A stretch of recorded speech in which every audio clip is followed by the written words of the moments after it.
The Ring doorbell camera captured everything that Saturday morning at 9:15 a.m. in Pleasant Valley Estates. A black man in his mid-40s stood on his roof while a professional crew installed solar panels. He wore work clothes and a baseball cap. Karen Mitchell, the HOA president, spotted him from her golf cart during her morning rounds. Something in her expression changed. She steered directly into his driveway. What Karen didn't know was that she had just made the worst mistake of her life. One decision that would cost her everything she owned, destroy her reputation, and expose years of discriminatory enforcement. The cameras were recording, the installation crew was filming, several neighbors were witnessing everything. Karen was about to learn a very expensive lesson about making assumptions based on skin color. Before we continue, where are you watching from? Drop your city in the comments. And if you're new here, hit that subscribe button. This story gets even more intense. Karen Mitchell had been HOA president of Pleasant Valley Estates for 6 years. The subdivision had 127 homes, and Karen ran it like her personal kingdom. She sent violation notices for grass half an inch too tall, cars parked the wrong direction, and mailboxes the wrong shade of black. But her enforcement wasn't equal. White homeowners got friendly warnings. Minority homeowners got fines. This pattern had existed for years, but nobody had documented it properly. That was about to change. Marcus Richardson was a 44-year-old software engineer at Microsoft for 12 years. Before that, 8 years at Amazon. He read every contract completely, kept detailed records, and believed in doing things right. He bought his Pleasant Valley house 3 years earlier. 4 bedrooms, big backyard, excellent schools. He paid $78,000 in cash, no mortgage. The house was completely his. Marcus helped elderly neighbors with yard work, organized the annual block party, and always returned borrowed tools. He followed every rule, paid every fee on time, and kept his property immaculate. That Saturday, Marcus had one goal: installing solar panels to reduce electricity costs and help the environment. He researched for months. He filed all required permits. He submitted documentation to the HOA 6 weeks earlier, exactly as bylaws required. Everything was legal, approved, and by the book. Karen's golf cart pulled into Marcus's driveway at 9:15 a.m. The crew had arrived at 8 o'clock a.m. Permits were posted in the window. Everything was going according to plan until Karen showed up. She didn't introduce herself politely. She immediately demanded permits and questioned Marcus's right to do this work. Marcus climbed down from the roof, staying calm. He had dealt with Karen before. Violation notices for trash cans visible 30 minutes too long, parking in his driveway overnight, Christmas lights 2 days past deadline. He knew exactly what kind of person she was. He explained all permits were filed. He pointed to the window. He showed the HOA acknowledgement from 6 weeks ago. Karen barely looked. She claimed she never received paperwork and demanded he stop immediately. Marcus showed the email confirmation on his phone. The tracking showed it had been opened multiple times. Karen dismissed this. She said without her personal approval, he couldn't proceed. Marcus stayed patient. He explained bylaws didn't require presidential approval, just 30 days advance notice. If no HOA response within 15 business days, requests were automatically approved. Neighbors started noticing. Mrs. Chen came out. The Johnsons across the street watched. The installation crew started recording. Karen's voice got louder. She threatened $200 daily fines. Marcus responded calmly that she couldn't fine him for properly permitted work. Then Karen revealed why she was really there. She claimed these kinds of installations were bringing down property values. The neighborhood had a certain standard. She looked at Marcus and the minority installation crew and said the whole situation didn't look right for this community. The meaning was crystal clear and disgusting. Mrs. Chen heard it. The Johnsons heard it. The cameras caught every word. Marcus asked directly, "Are you saying I can't install solar panels because of how it looks, or because of how I look?" Karen's face went red. She pulled out her phone and called the police to shut down this illegal operation. This was her second massive mistake. Marcus started recording the entire interaction. The crew documented everything. More neighbors came out. 7 people stood on the street, all recording. Karen called police first, reporting an illegal construction operation and trespassing contractors without permits. Anyone listening later could hear this was false. Then she called code enforcement with the same lies, adding the homeowner was hostile and uncooperative. Marcus had said maybe 20 words, all calm and factual, but Karen was creating a narrative. Quick question. Have you dealt with an HOA that enforced rules unfairly? Type yes in the comments. Marcus called his lawyer, Jennifer Park. She told him to stay calm, keep recording, and don't stop the permitted work. The crew went back to work. This made Karen angrier. She started photographing everything, announcing she was documenting for her lawsuit. When Miguel asked her not to photograph his workers, Karen said she could photograph anything on her streets, in her neighborhood. Another mistake. The streets were public.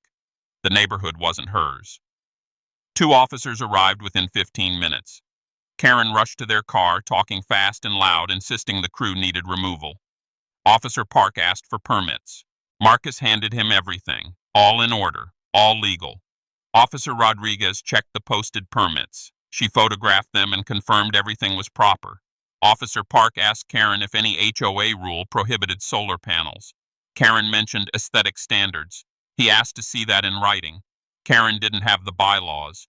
Officer Rodriguez asked Marcus about HOA paperwork. Marcus showed the confirmation, certified mail receipt, and bylaw section explaining automatic approval. The officers recognized what this was. Not a crime. An HOA dispute. Probably something else entirely. Officer Park told Karen clearly, "This is civil. No crime committed. Permits valid. They wouldn't remove workers or stop installation." Karen became angry. She raised her voice at officers. She demanded their supervisor. She threatened to call the mayor. The officers remained professional but were done. "This is civil, not criminal. Handle it through HOA channels or court." They left. But Karen wasn't done. After police left, Karen made her worst decision. She stood in front of the installation truck, blocking it. Miguel told her to move. She refused. Marcus asked her to step aside. She refused again. Now she was physically interfering with legal work on private property. Jennifer Park heard everything on the phone. Karen had crossed a major line. This was intentional interference with contract performance. Neighbors called out to Karen to stop. Even Mrs. Chen said loudly that Marcus had permits and Karen needed to let him work. Karen stood her ground, claiming as HOA president she had authority to stop work violating community standards. Marcus made one more attempt. He said calmly that he followed every rule, had every permit, every right to install solar panels. If she didn't stop interfering, he would take legal action. Karen laughed. She said she'd defended the HOA against troublemakers before. He had no idea who he was dealing with. Type lawsuit if you think Marcus should sue. What Karen didn't know, Marcus had spent 3 years documenting her discriminatory enforcement. Emails showing white homeowners getting warnings while he got fines for identical violations. Photos of other homes with modifications Karen never challenged. He'd talked to other minority homeowners. The Patels had similar stories. The Johnsons faced constant complaints. The Rodriguez family got monthly violations for things white neighbors did without problems. Marcus had been building a case for years. Karen just gave him everything he needed. Finally, after blocking the truck for 25 minutes, Karen moved. Not because she wanted to. Officer Park returned after another call and told her she'd be arrested for obstruction if she didn't move immediately. She moved. But the damage was done. The installation was completed that afternoon. The panels looked professional and clean. They were less visible than panels on 3 other neighborhood houses Karen never complained about. Houses owned by white families. Marcus documented everything, every email, every video, every witness statement, every photo showing unequal enforcement. Monday, he sent a detailed complaint to the HOA board, copying all 7 members. The complaint included video footage and documentation of Karen's discrimination pattern. The complaint demanded Karen's immediate resignation. If she refused, he would file federal fair housing complaints and civil lawsuits. The board met in emergency session Tuesday night. 4 members had no idea about Karen's patterns. They were shocked. The board reviewed everything. The videos were damning. Karen's voice, words, and bias captured in high definition. They also reviewed HOA records from 3 years. The pattern was undeniable. White homeowners averaged 1.2 violations per year. Minority homeowners averaged 7.4 violations. For identical issues, white homeowners got warnings 89% of the time, while minorities got fines 91% of the time. Karen had run a discriminatory system for years. The board voted 6-1 demanding her resignation. Karen voted against. The bylaws allowed officer removal with 2/3 vote. They had more than enough. Karen refused to resign. She claimed she did nothing wrong. The board removed her anyway, effective immediately. But Marcus wasn't satisfied. He'd warned her. She chose to fight. Marcus filed a federal fair housing complaint with HUD. The complaint documented years of disparate treatment based on race. HUD opened an investigation within a week. Federal investigators interviewed homeowners, subpoenaed HOA records, and reviewed every violation notice. They found systematic discrimination, the kind that violated federal law. Marcus also filed civil lawsuits against Karen personally and the HOA, alleging Fair Housing Act violation, intentional infliction of emotional distress, interference with contract, defamation, civil rights violations. He demanded compensatory damages, punitive damages, attorney fees, and injunctive relief requiring HOA reform. Karen hired a lawyer, but legal bills mounted immediately. Her homeowner's insurance refused coverage because she acted outside HOA duty scope. She was on her own and about to pay dearly. The videos went viral within days. The installation company posted footage on TikTok when the HOA president calls cops on permitted solar installation. It got 3 million views in 48 hours. By week's end, over 12 million views across all platforms. Local news picked it up immediately. HOA president accused of racial discrimination over solar panels ran on 3 stations. By day 3, national outlets covered it. A black homeowner following every rule, harassed and having police called for installing solar panels on his own house. The optics couldn't be worse for Karen. The HOA went into damage control. The new president released statements condemning discrimination and promising reform. The internet wasn't satisfied. Protesters showed up at the next HOA meeting. Homeowners who silently suffered Karen's discrimination finally spoke up. 15 families came forward. The Patels were fined for garden lights while white neighbors had identical lights with no violations. The Johnsons got reported for birthday party noise, while white families threw loud parties weekly without complaints. The Rodriguez family faced foreclosure threats over fines for a work truck in their driveway. White families had multiple commercial vehicles, RVs, and boats visible with no issues. A pattern so clear it was undeniable. Have you experienced discrimination from an HOA? The comments are a safe space to share. HUD's investigation moved quickly. Karen's enforcement was statistically and significantly discriminatory. The HOA faced potential federal penalties. The board had failed oversight duty, allowing Karen to operate unchecked for years. The board hired a fair housing law firm and implemented immediate reforms: blind violation reporting, mandatory training, diverse oversight committee, and regular audits. But changes came too late to avoid liability. Karen's lawyer said the case was nearly indefensible. Evidence was overwhelming. Videos showed clear bias. Statistical analysis proved the pattern. Her best option was settlement. But settlement would be expensive. Marcus gave one interview to local news. Calm and measured, he didn't demand revenge. He explained what happened and why it mattered. He talked about buying his dream home and making environmental improvements. The frustration of being targeted repeatedly while following rules others broke without consequences. The interview went viral. Marcus became a symbol of HOA discrimination, environmental racism, and daily humiliation many black homeowners face. Solar companies offered support. Civil rights organizations discussed broader implications. Marcus's story represented something many experienced but few successfully fought. Karen watched her life fall apart. Friends stopped talking. Neighbors avoided her. Her husband filed for divorce 2 months later, embarrassed by national attention. The community she controlled had completely rejected her. 8 months later, the case went to trial. Marcus's legal team built an overwhelming case: video evidence, statistical analysis, testimony from 15 families, and expert witnesses on fair housing law. Karen's defense argued she enforced HOA rules consistently. That collapsed when statistical evidence was presented. White homeowners, 1.2 violations per year average. Minority homeowners, 7.4 violations per year average. For identical violations, white homeowners got warnings. 89% of the time, minority homeowners got warnings. 9% of the time, the defense claimed these differences were coincidental. The plaintiff's statistician testified the probability of this occurring by chance was less than 0.001%. It was deliberate. The defense argued Karen never used racial slurs or stated racial motivations. The plaintiff's attorney played the video where Karen talked about these kinds of installations and certain standards while looking at Marcus and his minority crew. The jury wasn't stupid. They heard the subtext clearly. If you've made it this far, you're part of the solution. Hit subscribe and share this story. The trial lasted 3 weeks. Witness after witness testified about discriminatory enforcement.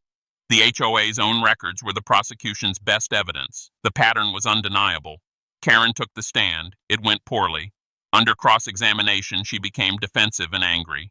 When asked why violations were treated differently by Homeowner, she had no good answers. When asked why she called police on Marcus for permitted installation, she claimed she was protecting the neighborhood. When asked why she never called police on white homeowners with solar panels, she had no response. The jury deliberated 6 hours. They found in favor of Marcus on every count: Fair Housing Act violation, liable; intentional infliction of emotional distress, liable; interference with contract, liable; defamation, liable; civil rights violations, liable. The jury awarded damages that shocked everyone: compensatory damages, $42,000, punitive damages, $38,000, total judgment, $422,000. For calling police on a man installing solar panels with proper permits, Karen Mitchell now owed over $4 million. Her face went white. Her lawyer had warned her, but she didn't believe it. She thought her community service would protect her. She was completely wrong. The HOA was also liable, $85,000. The jury recognized the board should have stopped Karen sooner, but she was the primary wrongdoer. This one Saturday morning would cost over $5 million total. Karen filed bankruptcy within a month. She lost her house. She lost her savings. She lost everything. But bankruptcy doesn't discharge civil rights judgments. She would make payments to Marcus for life. The HOA's insurance covered most of their judgment, but the insurance company sued the board for negligent oversight. Marcus donated $5,000 to fair housing organizations. The rest went to his kids' college funds and solar installations in underserved communities. Karen's life was destroyed. At 58, she had to start over with nothing. She lost her home to bankruptcy. Her divorce left her with minimal assets. Her adult children stopped speaking to her. She couldn't find work. Every job application led to Google searches showing the $4 million discrimination judgment. No one would hire her.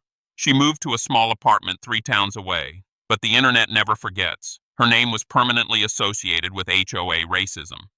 Friends she'd known for decades stopped returning calls. Her church asked her to stop attending. Her book club removed her from the group text. These were natural consequences of her choices. The Pleasant Valley Estates HOA underwent massive reforms: blind violation reporting system, required fair housing training, diverse oversight committee with veto power, quarterly audits by independent experts, public database of all violations. The HOA remained under federal monitoring for 5 years. 3 former board members who knew about Karen's pattern but did nothing were removed and banned from HOA leadership for life. The case changed state HOA law. New legislation required: annual fair housing training for board members, statistical reporting of violations by demographics, state oversight of discriminatory HOAs, increased penalties for violations. Marcus's case became the example driving these reforms. Law schools taught it. Fair housing organizations used it in training. HOA management companies created programs based on lessons learned. Marcus returned to normal life: work at Microsoft, kids' soccer games, perfect yard, paid HOA fees on time. But his solar panels stayed up, working perfectly, saving money monthly and helping the environment. The new HOA president personally apologized. The board passed a resolution supporting solar panels and environmental improvements. Other homeowners started installing solar panels. The barriers were gone. What Karen tried to stop became a trend. Property values didn't drop as Karen predicted. They increased. Homes with solar panels sold faster and for more money. Karen was wrong about everything. The case impacted far beyond Pleasant Valley. HOA discrimination lawsuits increased nationwide. Homeowners felt empowered to fight back. HOAs became more careful, fair, and accountable. Insurance companies refused to cover HOAs without proper training. The financial risk was too high. The solar company got national attention. Their business tripled. They started a program helping minority homeowners navigate discriminatory HOAs. One Saturday morning, one woman's prejudice, one man's refusal to accept discrimination, millions in consequences that changed everything. This story is about more than one racist HOA president and one solar installation. It's about accountability, evidence, standing up when you're treated unfairly. It's about the reality that even in 2024, even in nice suburbs, even when you follow every rule perfectly, discrimination still exists. Marcus Richardson never wanted to become a symbol. He just wanted solar panels on his house to reduce electricity costs and help the environment. Simple, normal homeowner goals. But his experience became a teaching moment about how discrimination hides in everyday actions, how it gets disguised as maintaining standards or protecting property values, how it operates through unequal enforcement rather than explicit slurs. A Microsoft engineer with 12 years at one of the world's top companies, a homeowner who paid $78,000 cash, a father who volunteered and helped elderly neighbors, and he still wasn't safe from discrimination in his own neighborhood. That reality is uncomfortable, but accepting it is necessary for real change. If you're in a similar situation, document everything. Photos, videos, emails, dates, times, witnesses. Know your rights. Fair housing laws protect you. HOA bylaws have limits. Get expert help. Fair housing lawyers know how to fight these battles. Find others. You're probably not the only one treated unfairly. Stay calm. Keep composure. Let them lose control on camera. Remember, you're not just fighting for yourself, but for everyone who comes after you. Karen Mitchell destroyed her own life the moment she called police on a man following every rule just because she didn't like how he looked. Every decision after made things worse. She had multiple opportunities to correct course and took none. She could have checked permits and walked away, could have apologized when officers confirmed everything was legal, could have settled early for much less. Instead, she fought to trial and lost everything. In the end, justice was served. A $4.2 million judgment sent a message that discrimination has real consequences. But the whole situation should never have been necessary. Justice isn't always guaranteed. But sometimes, when people document everything, stand up for their rights, refuse to accept unfair treatment, justice does come. And that's exactly what happened here.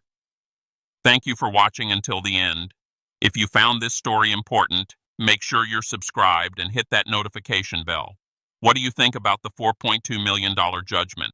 Was it fair, or should it have been more? Drop your thoughts in the comments. If this story opened your eyes to HOA discrimination, share it so others can learn too.